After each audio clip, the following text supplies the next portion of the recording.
आज पुण्यात मुसळधार पाऊस सुरू होता आणि पडणारच, कारण आज होती 7 जून.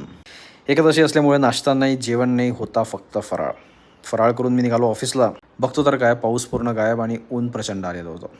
आज शनिवार असल्यामुळे ट्रेडिंग नव्हतं, त्यामुळे ऑफिसमध्ये पण खूप जास्त काम नव्हतं. त्यामुळे पॉडकास्ट बघायला सुरुवात केली. विजय माल्याचा पॉडकास्ट तसा पण सध्या ट्रेंडिंगवर आहे.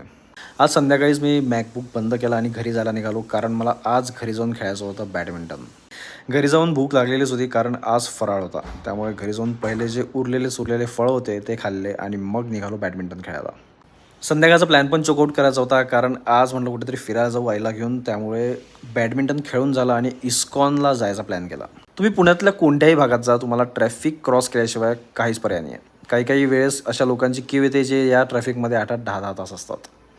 इस्कॉनमध्ये फायनली मी पोहोचलेलो होतो आणि तिथले व्हायब्रेशन्स,